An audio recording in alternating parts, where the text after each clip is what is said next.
इस कार्यक्रम के पुण्यार्चक हैं श्री वर्धमान श्वेतांबर स्थानकवासी जैन श्रावक संघ ट्रस्ट, उपाध्याय प्रवर प्रवीण ऋषि चातुर्मास समिति। विचारों का आदान प्रदान तो होना ही होना है, लेकिन उसके लिए आवाज बड़ा करने की जरूरत नहीं है। राजा के सामने वो समस्या थी, कैसे बोलो। घर की बात बाहर नहीं जानी चाहिए, घर की बात बाहर नहीं जानी चाहिए। वो अंदर एक इधर से राजा का, मंत्री का प्रेशर, और मंत्री ने ऐसा मजबूर किया कि राजा को बोलने के लिए मुंह खोलना ही पड़ा है। लेकिन फिर भी वो शालीनता के, कुलीनता के संस्कार इतने गहरे थे,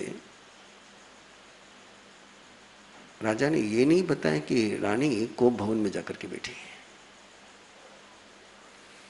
राजा ने केवल इतना ही कहा कि विश्वभूति उद्यान में है, उसको उद्यान से बाहर निकालना है बिना कहे।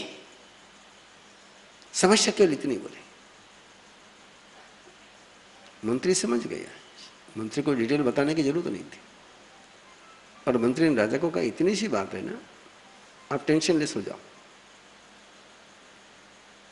विश्वभूति उद्यान के बाहर निकल जाएगा। बोले मंत्री, तुम्हें प्रोटोकॉल पता है ना कि किसी को बाहर जाने के लिए कह ही नहीं सकते। और मंत्री ने कहा, कहने की जरूरत क्या है, कहना उनको पड़ता है जिनको बाजे नहीं बजाते आते हैं। मैं ऐसी सिस्टम खड़ी करूंगा, मैं ऐसा माहौल बनाऊंगा, मैं ऐसी व्यवस्था निर्माण करूंगा कि वो विश्वभूति स्वयं ही उद्यान के बाहर, आप रोको तो भी नहीं रुकेगा। एक माहौल बनाने की बात है, ये बोलने की बात ही नहीं बोले जाने के लिए। और मैं डे वन से रायपुर वालों को कह रहा हूं, माहौल बनाओ। बुरा माहौल बोलने की जरूरत नहीं थी, माहौल बनाने की जरूरत है, मार्केटिंग करनी होती। चुनाव वही जीत पाता है जो माहौल बनाता है। कोई एक एक व्यक्ति को जाकर कहते नहीं कि तू वोट देने के लिए आ जाए। एक माहौल बनता है, और माहौल बना के फिर सारे लोग बराबर चलते हैं। अरे माहौल बनाने की बात, बाकी कुछ भी बात नहीं, केवल माहौल बनाने की बात है। मंत्री ने राजा को कहा कि विश्वभूति उद्यान के बाहर 1 घंटे के अंदर निकलेगा। बोले शाम तक की बात छोड़ दीजिए, आज की आज 1 घंटे के अंदर विश्वभूति उद्यान के बाहर हो जाएगा। बोले क्या बात करता है। मंत्री ने राजा से कहा कि राजन, आप उद्यान के बाहर की बात कर रहे हो, मैं तो आज की आज विश्वभूति को नगरी के बाहर कर दूंगा। बोले क्या बात कर रहा है, केवल करना क्या है, उद्यान से बाहर निकलना है। और मंत्री ने कहा कि मैं तो उसको नगरी के बाहर ही रवाना कर देता हूं। विश्वभूति नगरी में रहेगा तो उद्यान में जाएगा, नगरी में रहेगा नहीं तो उद्यान में जाने का सवाल ही नहीं उठता। मैं उसको भेज देता हूं बोले बाहर। बोले कैसे भेजेगा। बोले वो मेरा सब्जेक्ट है, आप मस्ती से जाकर के बैठा। बोले सिंहासन पर मैं आता हूं 5 मिनट में। ऐसा समाधान यदि आपके घर की समस्या का कोई आपको देने के लिए आ जाए ना, तो भूल करके भी बाहर का समाधान मत लेना है। समस्या के साथ जी जाना, लेकिन बाहर का समाधान मत लेना है।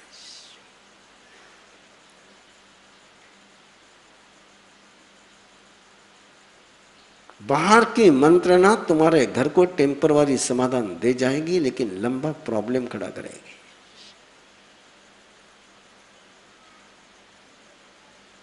एग्जाम्पल देना चाहो तो आराम से दे सकता हूं। जिन्होंने चाइना के द्वारा समस्या का समाधान लेने का प्रयास किया, वो पाकिस्तान, श्रीलंका की हालत आराम से देख सकते हो क्या हो गई।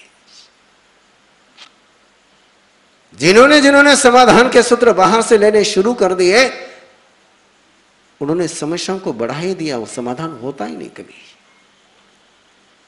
और वही हो गया।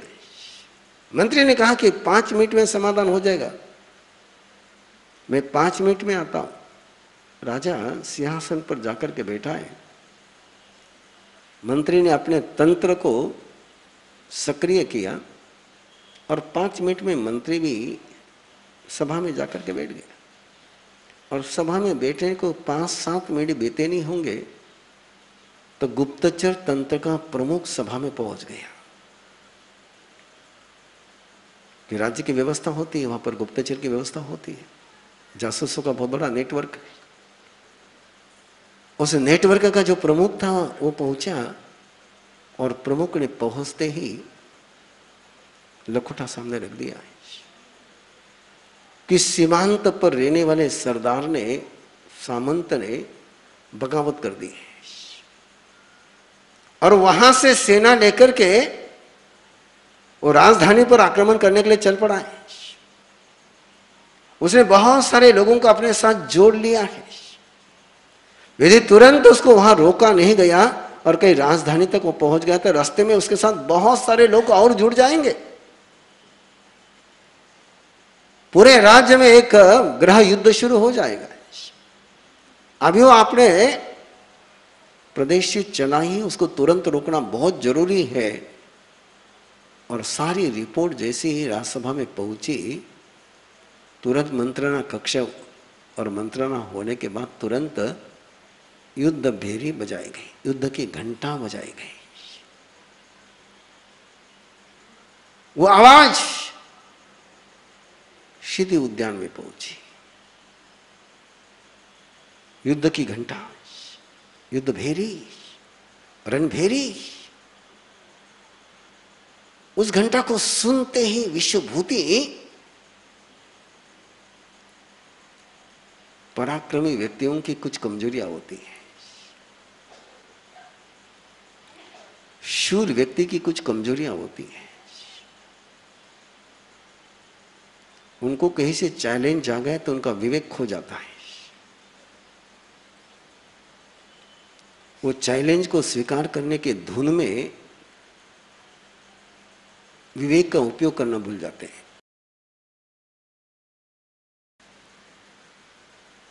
और उस समय भी विवेक अपना जागरूक रखे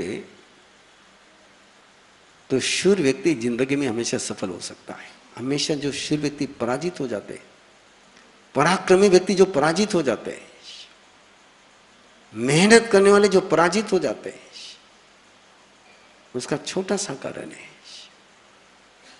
कि अपने विवेक का दामन छोड़ देना है। इसलिए भगवान महावीर ने परमात्मा से पूछा, धर्म क्या है? किसको धर्म कहना? आपको लगता होगा कि परमात्मा ने कहा होगा कि अहिंसा धर्म है, संयम धर्म है, तप धर्म है। नथिंग।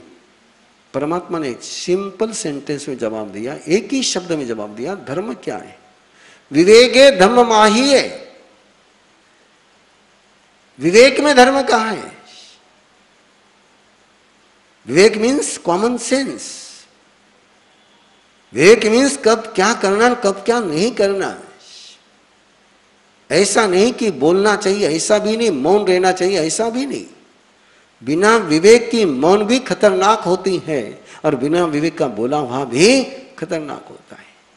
मौन भी होनी तो विवेक पूर्वक मौन होनी चाहिए और बोलना भी चाहिए तो विवेक पूर्वक बोलना चाहिए। तपस्या भी करनी तो विवेक के साथ। परमात्मा ने विवेक को धर्म कहा है।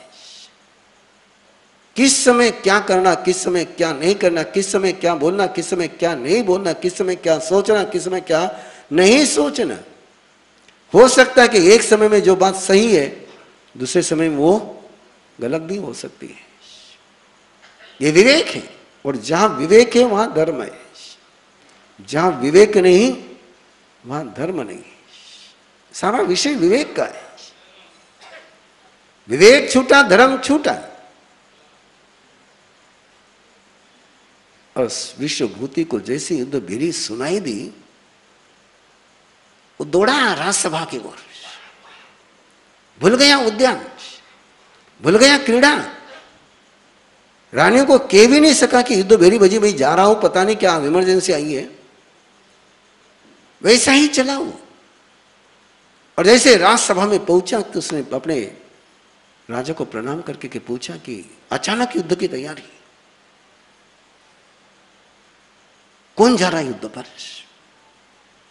पूछा सवाल राजा से था, जवाब मंत्री ने दिया।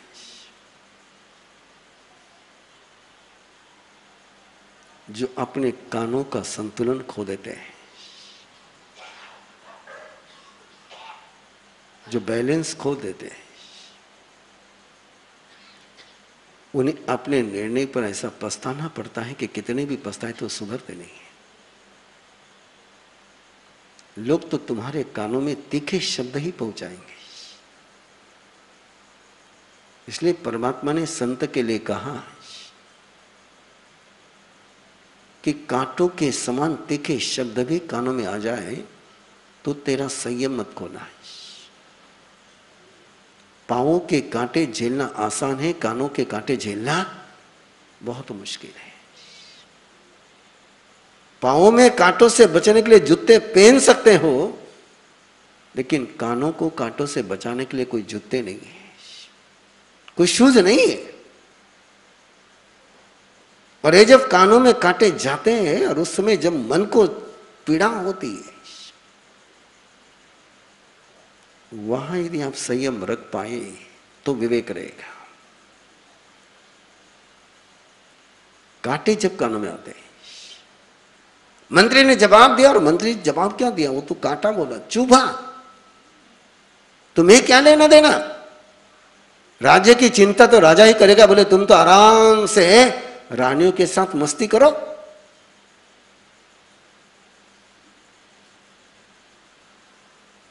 विश्वभूति ने सुना और तिल में लगा है, फिर भी वो मंत्री से बात नहीं कर रहा है। उसने राजा से कहा कि राजन, युद्ध में जाऊंगा तो मैं ही जाऊंगा, मेरे रहते हुए आप युद्ध में नहीं जा सकते हो।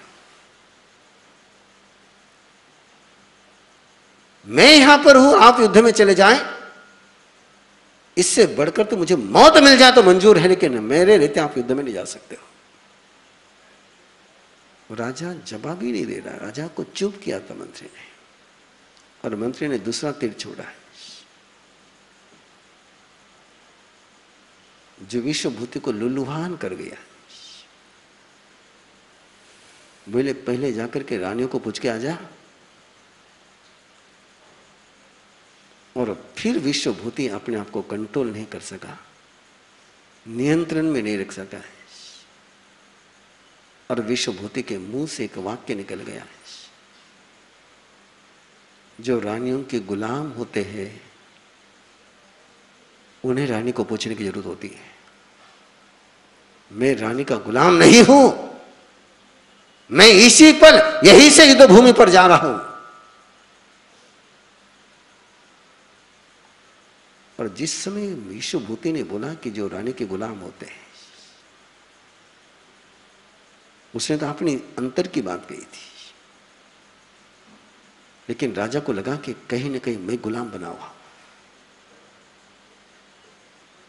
मैं गुलाम बनाऊं, और ये गुलामी का संकेत है कि मैंने रानी के सामने सरेंडर कर दिया है। एक और समाधान भी हो रहा था कि विश्वभूति यही से निकल रहा है, मंत्री यही चाहता था कि कई रानियों को मिलने के लिए अंदर न चला जाए। बाजे बजाने वाले कैसे बजाते हैं,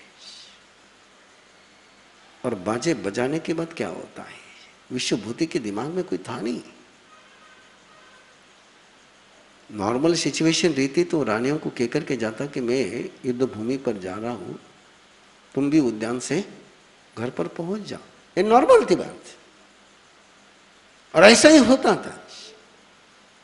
युद्ध भूमि पर जाने के पहले रानियों से तिलक लेकर के जाएगा, लेकिन मंत्री नहीं चाहता था कि उतना भी इसको मौका मिले, और वैसे विश्वभूति युद्ध भूमि के लिए चल पड़ा है। जैसे ही विश्वभूति उद्यान के बाहर, उद्यान से नगरी के बाहर हो गया, राजमाता के पास मैसेज चले गए। राजा ने जाकर के रानी को कह दिया, आप तो कोप भवन के बाहर आ जा, विश्वभूति उद्यान के बाहर नहीं, नगरी के बाहर भी चला गया है। और रानी आती है, दासी को कहती है बुलाओ मेरे बेटे को। हम सब बोले उस उद्यान में क्रीड़ा करने के लिए जाएंगे। और दासी तो इंतजार ही कर रही थी। और सारी रानियां विशाखानंदी, ओछे आदमी को शालीनता आती तो उसको ओछा ही कौन कहता।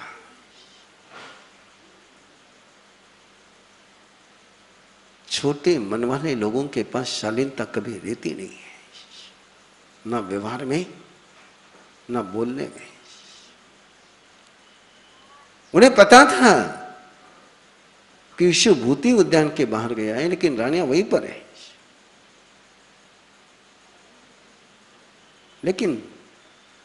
लेकिन इस एक लेकिन में सारे परिवार को ध्वस्त करने के बीच छिपे हुए हैं।